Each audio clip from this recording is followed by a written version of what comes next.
makila na ngai. Soki kaka bima. Soki komone monganga. Abimaka na libota na biso. Na makila. Soki na mutu na bimisa ye. Na maternité. Nzambe ba bengi ya biyana. Kama buza de mena zamani. Yalo tikanga. Sasa na suka kwa komi na Golgotha. Jésus. Adomoni mamo yo zofuna. Amen. Ta maternité ya sika. Na maternité bila kwa mimi alete bimaka. Mai na makila. Na Golgotha. Mai na makila. Esopanaki. Na somono na maternité qui va s'occuper. Na somono na maternité masinate. Odimane kumisi ya. Misala ya kumisi. Epesa ya ilonga. Amen, amen, amen. Aucune personne peut t'accuser.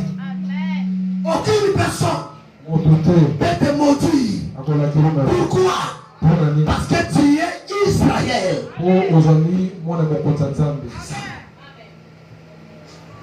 Tu n'es pas n'importe qui.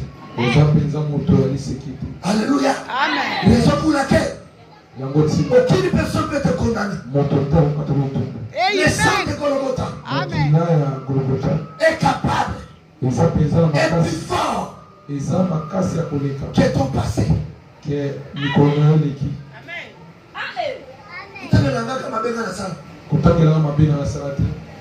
Mikolo nyonso otangela kaka yango oyo simba ezaka yango me oyebaka te kela koma mwana nzambe Kama. oyo elingi azaka bima na ye bima na ye likambo te oyo ezalaki jeudi oyo ezalaki mercredi esoko otangelanga mpe ntango na mataka mangenge nge na nzambe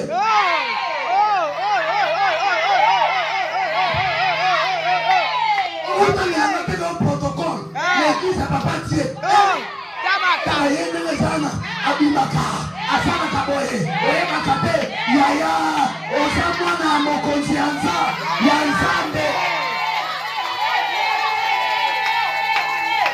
na régime Mobutu Saddam abandai oya baoya moni ona mosi no bofani so asebe na mwana mosi ona sali Azu ya kenga ye. ofungola mwana Olobeloni. oza mwana nani Ya mkonzi.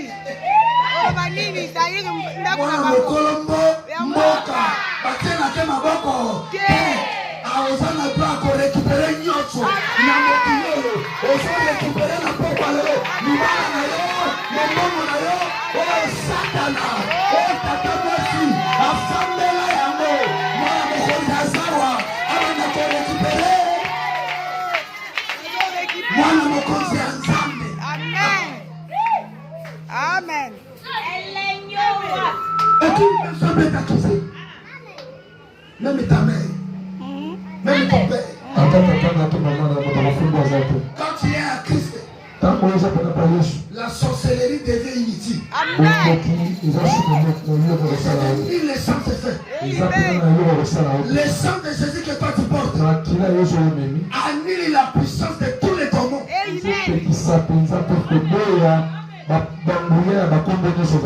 Alléluia. Jacob dit ici par terre.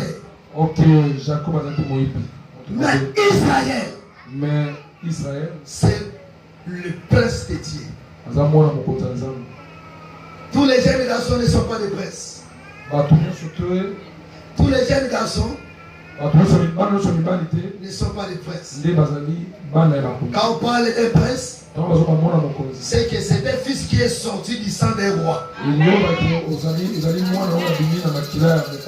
suis en train de voir. Est-ce que dans la maison des rois, on peut plairer la famille? On les lance. On peut plairer la fin. Est-ce que tu peux dire que moi là, je manque les choses à manger? Jamais. Même les vêtements. Jamais. Tu ne peux pas dire ça. Parce que là-bas, c'est l'abondance. Tu n'es pas n'importe qui. Amen. Ça, c'est ton saison. Ça, c'est le temps de Dieu. La porte est déjà ouverte. Tu portes l'identité de Dieu à toi. Alléluia. Alléluia. Tu ne peux jamais pleurer. Pourquoi? Parce que tu appartiens dans la famille Papa, il arrive dans la vie. Hein. Et comment on appelle ça un bon mot? Il y a des saisons où des voix invisibles, ou les voix invisibles qui se lèvent contre nous pour nous accuser. Parfois ton cœur aussi peut te dire que toi tu ne sauras pas. Ce n'est pas ton cœur, c'est le diable qui est assis dans ton cœur. Il te dit, toi, tu ne vois pas ton père, tu ne vois pas ta mère, tu ne connais pas que toi tu es de Moluba. Est-ce que les Balouba là, est-ce que les Bangala là, qui a déjà fait ce que toi tu es en train de penser à le faire? Tu ne sauras pas. Laisse. C'est le diable. Il te ment. Tu sauras. La Bible dit dans le livre des psaumes, avec Dieu nous ferons des exploits. Avec Dieu nous ferons des exploits. Avec Dieu ton mariage est obligatoire. Avec Dieu ton honneur est obligatoire. Avec Dieu ton élévation est obligatoire. Alléluia. Parce que tu es avec Dieu. Aucune personne dans la Bible, si cette terre a marché avec Dieu et sa vie reste dans la pauvreté. Jamais. Si Ruth était attaché avec Naomi comme une personne. Et il a réussi, elle a réussi. Elle a trouvé une bonne mariage. C'était pas n'importe qui. C'était une personne élevée qui avait donné le passage à Ruth. C'était l'attachement qu'il avait avec Naomi. Amen. Mais toi aujourd'hui, tu n'étais pas attaché avec quelqu'un physique. Mais tu t'es attaché. Tu t'es attaché avec celui que la Bible parle. L'or et l'argent lui appartient. Aïe aïe aïe. Si nous voulons Siringala, parce que notamment on souhaite on est la nzalate, on est la colapate. Ah, Amisuba ou Kambango pour Sumabato. Mais moto yo s'attache na eux. Aluka Kambango te, yene bango zaye. Avance, pasteur. Avance, monte encore. Gloire et l'argent appartient à ton Dieu. Ton mariage appartient à Dieu. C'est pourquoi la Bible dit ceci. Adam n'a même pas pensé de la femme. Parce que le mariage appartient à Dieu. Amen.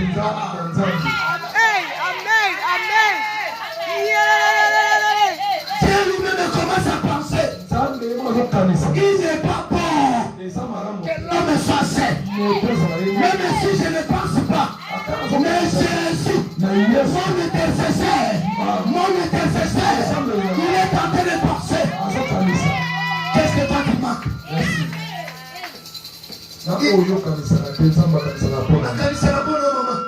Amen.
Tu es sous le son de ma micro ce soir.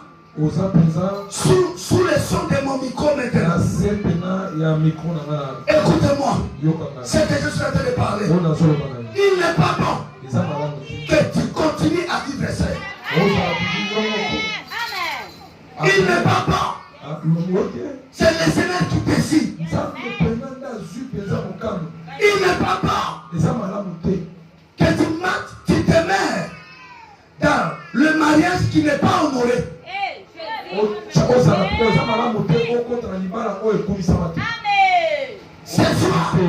Ce soir, Dieu va vous donner de l'argent. Dieu va bénir ton mari. Alléluia. Je suis prophète. Je lève ma main à ta direction. Je déclare une nouvelle saison. Il n'est pas bon que tu sois déshonoré. Dieu va t'apporter l'honneur. L'onction de l'honneur est sur ta tête. Je verse c'est l'onction au nom de Jésus. Je suis en train de verser l'huile dans ta tête. Tu seras honoré. Tu seras honoré. Tu seras honoré. Au nom de Jésus.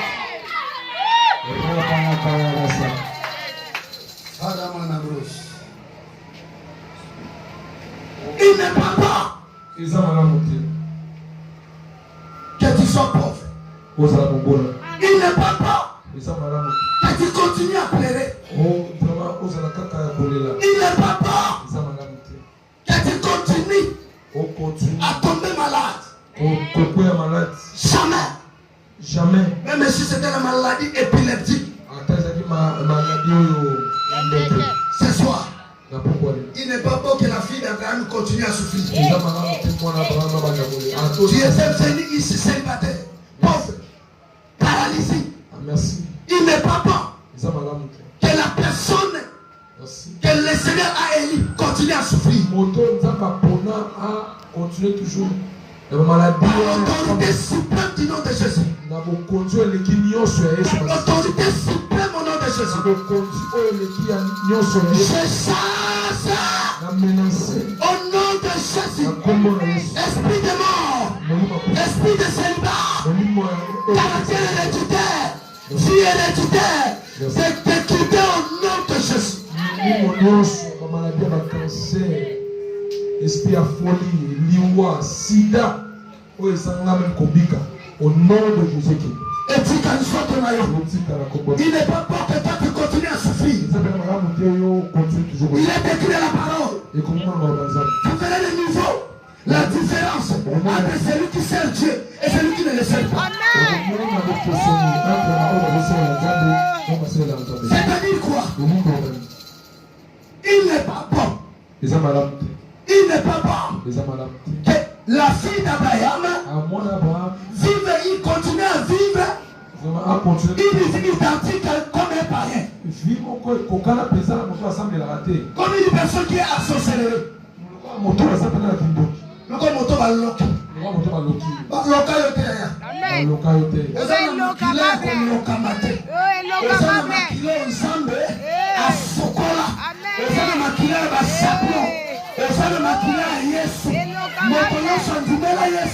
La Bible dit ceci: à tous ceux qui l'ont reçu, à tous ceux qui croient à son nom, il les a donné le pouvoir de devenir enfants de Dieu. Le cosa mwana na nzambe baluba bakoli na yote bokoko ya bangale kokanga yote ya bakongo kokanga yote bakitili na bango wana nazotambola nazonyata mibali ya butu bandoko batolokwa mobali na ye ya fami na kati systeme wana na ngongoli yango oza oblige bala oza oblige topala oza oblige bakumisa yo ndenge nzambe akumisaka yo. Ce soir, je te fais sortir. Je te fais sortir. na démission dans la prison. na boloko. Papa, Merci l'homme de Dieu. le Seigneur est en train de décider. Nzambe pena azwi katelo. Il est autorité suprême. Amen. Ok, merci. Oye. Même si on t'avait mis dans les prisons à cause de quelque chose. Atango batiako na boloko mpona kosongolo. Mais quand le roi descend dans la prison, Ntango mokonzi azokita na boloko. il ne peut pas demander que lui il a fait quoi. Oh. Nakopena te Rien. oyo asali nini.